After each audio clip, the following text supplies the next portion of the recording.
Good afternoon. My name is Dealinaire Shook, and I am the information collector. This week, I am coming to you from the lovely Batesville, South Carolina, at the Ebenezer United Methodist Church. This is located just south of the Greenville-Spartanburg Airport, near the booming area of Pelham Road, which includes the gorgeous Michelin headquarters, which looks like a cathedral of industry as you drive along I-85. This is, well, first I want to pause and I want to thank Todd for his input on the broadcast. I used breath mints this week, so all good there. All right, topping this week, Hurricane Laura is headed for the Gulf Coast. I just listened to the Bobby Mack show on 106.3, and as a recovering meteorologist, he was able to inform us that Hurricane Laura means business. This has been compared to Hugo. The pressure inside Laura over the past day has dropped from 990 millibars to 950 millibars. That's bad. It means business. There, you can go to our June 7th broadcast to learn more about the particular threats posed by hurricanes in general. In the meantime, keep your car filled with gasoline. It is possibly the biggest threat to individuals in other parts of the Southeast. All right. Topping this week's newscast, the Treasury Department has designated key actors in Mahan Air as part of an illicit parts procurement program. The Office of Foreign Assets Control designated the UAE-based Parthia Cargo and Delta Supply Parts FZC for material support of the Iranian airline Mahan Air, along with Iranian national Amin Mahdavi.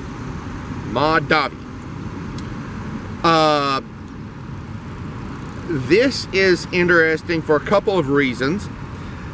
First off, you have heard of Mahan Air as they're the airlines that a Air Force jet flew alongside a month or two ago in Syria. Mahan Air has provided troop transport to the Iranian Revolutionary Guard's Quds Force. It's alleged they flew troops, weapons, and material to Syria for Iran. Now, Parthia Air and Delta Supply Parts are part of this because they supposedly have laundered American-made parts and provided them to Mahan Air. Anytime you're dealing with a government under as much pressure as Iran, any organization will be providing complete support to the government. This means any parts supplied to Mahan Air are accessible to the Iranian government. Now, this is significant for a couple of reasons.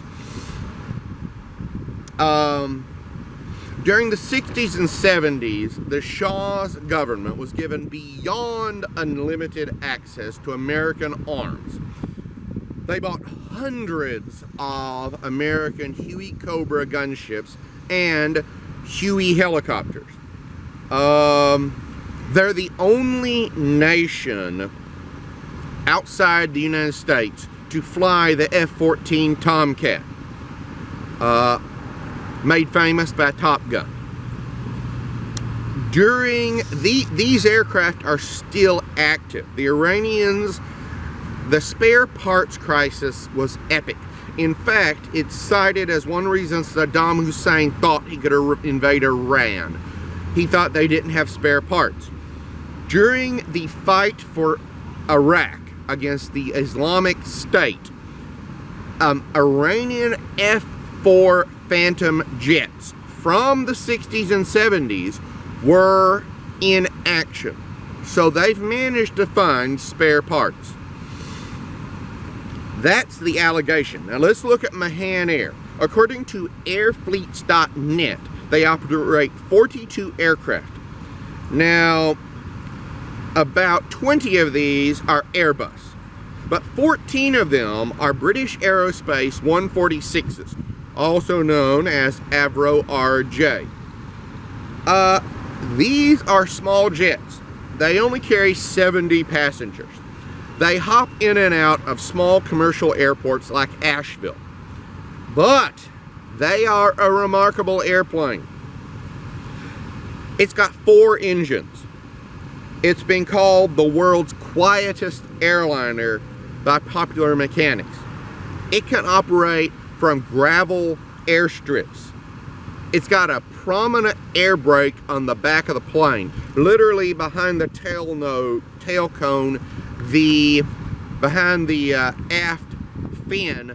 The back goes open like this. So it can operate on a steep descent. The British use it off aircraft carriers. What I'm saying is this. I'm going to call this the poor man's C-130. It'll definitely make an appearance in my future novels.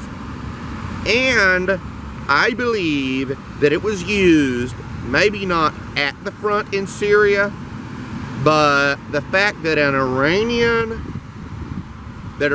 troops had access to an aircraft like this means it was definitely used near the front lines in Syria. Very interesting. Moving along. So last Friday, the press briefing at the UN revealed a few interesting facts from around the world. Stefani Dujarric is the spokesperson for the Secretary General, and there's 3 factors I want to hit on. 1, in Mali, UN convoys were fired upon, and they got hit by IED. 4 peacekeepers were injured. 12,500 tons of World Food Program wheat flour has been unloaded to the docks in Beirut. And this is good because not only does this provide food, but it lowers the general price of food in Lebanon. So it helps everybody. 25 tons of PPE have been delivered to 25 hospitals. UN peacekeepers donated 4 ventilators to a hospital in Tyre. And 100 of the peacekeepers participated in a blood drive. And finally, out of the United Nations, they're urging leaders in Somalia to agree in voting rules ahead of a delayed November election. This is not an easy part of the world to do anything in, and elections are a big problem. On the 16th of August, Al-Shabaab's suicide bombers hit the elite hotel in Mogadishu. African Union and Somali forces have been securing roads and towns, but the country's dealing with COVID-19. They've got floods, they've got locusts, plus they've got breakaway regions of Puntland and Jubaland. The African Union is woefully short on helicopters, and Somali troops are still undertrained. So our thoughts and prayers go out to Somalia, an amazing area of the world. Arizona Governor Ducey, in a press release of August 20th, congratulated and recognized the Arizona National Guard for their yeoman's work in confronting COVID-19. Arizona is in a unique position because not only is it a large state with rural areas, it has several Indian nations which provide complications. These Indian nations are nations. So the Arizona National Guard literally has had to deal with other nations. But they've been very helpful. 3,600 missions over the COVID-19 crisis. 166,000 hours put in. 1,700 missions to support food banks. 450 missions to support testing sites. 700 missions to provide supplies and resources. And they have covered 554,000 miles in just those 700 missions alone. Arizona is a big state, a lot of desert. The American Chemistry Council has released a infographic fact sheet on the 19th detailing the economic potential for advanced recycling. This is the green economy here. We're talking about taking, when you recycle things, you separate the bottles, the cans, the cardboard, but you got other stuff in there. And this is where chemical recycling comes in. It complements ongoing recycling efforts. In particular, it generates raw materials, feedstocks, chemicals, and fuels. Now, we are talking about a potential 38,500 jobs here. This is $9.9 billion in GDP growth. This is $2.2 billion in payroll. When they say better living through chemistry, it's not just a saying. And finally, out of Europe, the EU announced that a humanitarian air bridge is supporting Venezuela. This is part of efforts the EU has been conducting for 3 years to support the Caracas government. They announced the most recent 2 flights to deliver 82 tons of supplies to Caracas from Madrid. This was mostly PPE, medicine, water purification equipment, and family hygiene kits. Now, in the past 3 years, the European Union has provided the Caracas government with 154 million euros for humanitarian efforts. And that is this week's Open Source Intelligence Briefing. Next week, God willing, I will come to you with more private intelligence information that you can use. And let's all be praying for the folks along the Gulf Coast. They're in for it bad.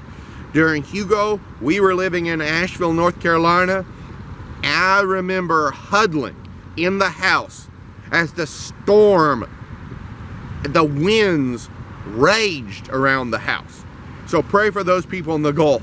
And if you're watching this from the Gulf, listen to the newscasters. Over the past 4 months, we've been told that even the little things helping COVID-19, well,